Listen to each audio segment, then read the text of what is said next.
everyone, welcome to Sharing Life Issues with Her Excellency Hajiya Ami. Welcome to Ita Ayegidi, Labarin Dunia na Gaskiya, Aku Kondu Madu, Real Life Story. Today I'll be reading you a real life story from our inbox. Assalamu alaikum wa rahmatullahi wa barakatuhu. I hope everybody is doing well today. I'm doing perfectly well and I give thanks to the Almighty Allah and the Almighty God. It states, hot topic on Friday night. With what happened to my sister, I have realized that our parents cannot be right all the time. She was the first daughter of the family and we were all interested in her marriage when she brought her husband home. The wedding was the first in the family, so it was one in town. A very big event. My sister worked with the state government and her husband was a banker. In fact, money was not a problem. They lived in a decent apartment with cars to cruise around. Unfortunately, the husband became something else at that time. He began to beat my sister. She was enduring it until it became clear to the two families. The husband beat her at will, that she sometimes landed in the hospital at different times. The families have intervened, tried to resolve the issues, but always reoccurring, but the wife was constantly advised to be patient. My parents would always tell her to manage the situation, that the husband would later change, and she should consider her children. My mom once told her that many husbands beat their wives. It's just that these women hardly mention it in public, that everything would be alright if she can endure. On this fateful day, they had a fight in the middle of the night. So he beat my sister that she could not get any neighbor to help since it was late in the night. The beating was so much that she sustained injuries. She was in pain all through the night. The husband himself took her to the hospital in the morning and she was admitted. And after spending 2 days at the hospital, she could not make it and died in the hospital. The husband did not tell us when he took her to the hospital, but when she died, it was the neighbors that narrated what really happened to her. At that time, the husband has abandoned the children and ran away.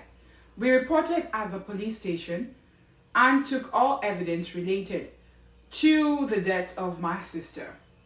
After about 3 weeks, the police were able to arrest him, so we filed a murder case.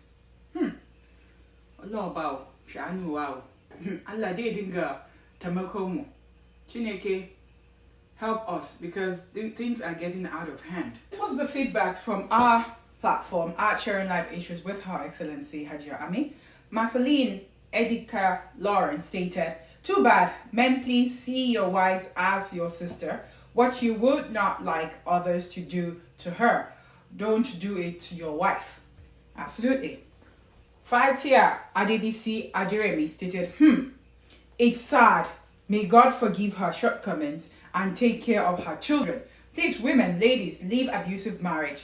Forget about what people will say. It's better to be alive, to take care of your children. Marriage, no be do or die affair." Absolutely.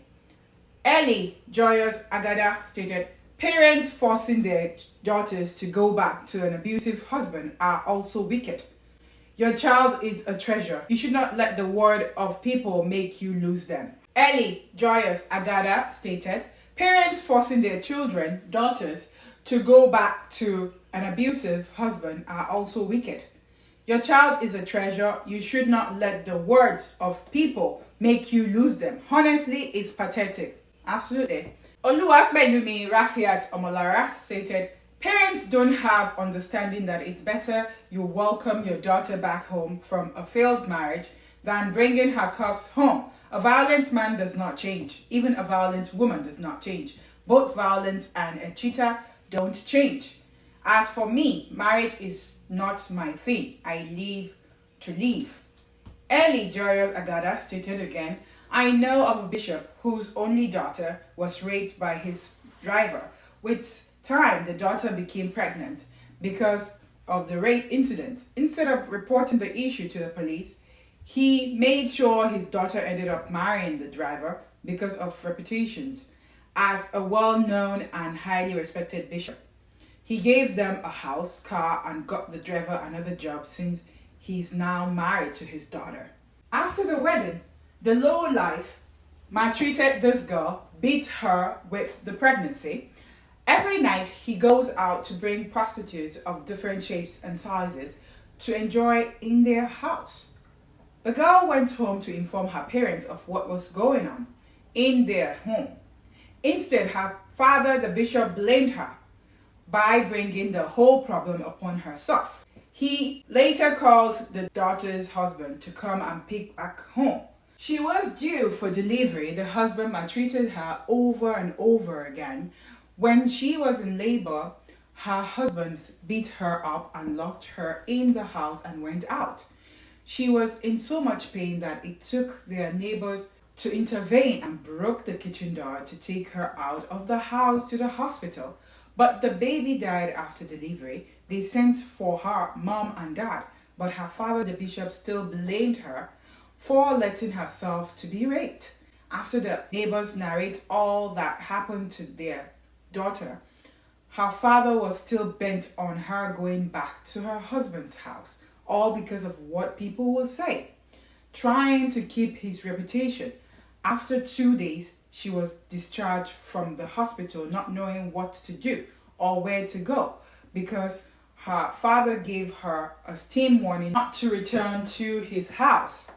So she resolved to running away from everyone. She went back home, gathered some of her belongings, and took some dollars from her husband's bedside drawer and left and went to an international ungo. There she met with the people in charge and they welcomed her after narrating her story to them. Today she's an activist helping young girls and women facing abuses and parental enforcement due to cultural and societal norm. Shitu Idayat Aboroga replied to Ellie, stating, when someone's parents cannot stand for their own daughter, imagine, ? This is sad. Ellie said honestly.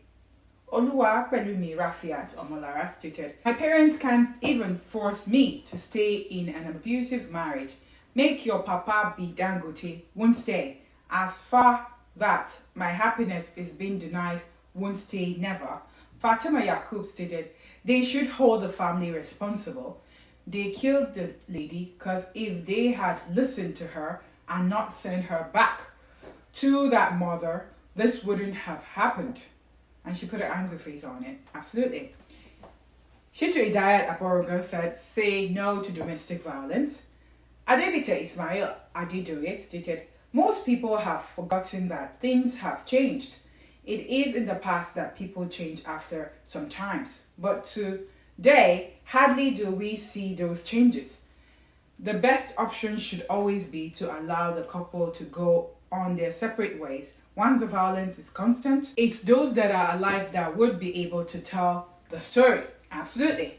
So you see the thing of this domestic violence, it's becoming so rampant that people, especially the African society, the African community, believe that a woman should always take abuse. No, say no to domestic violence.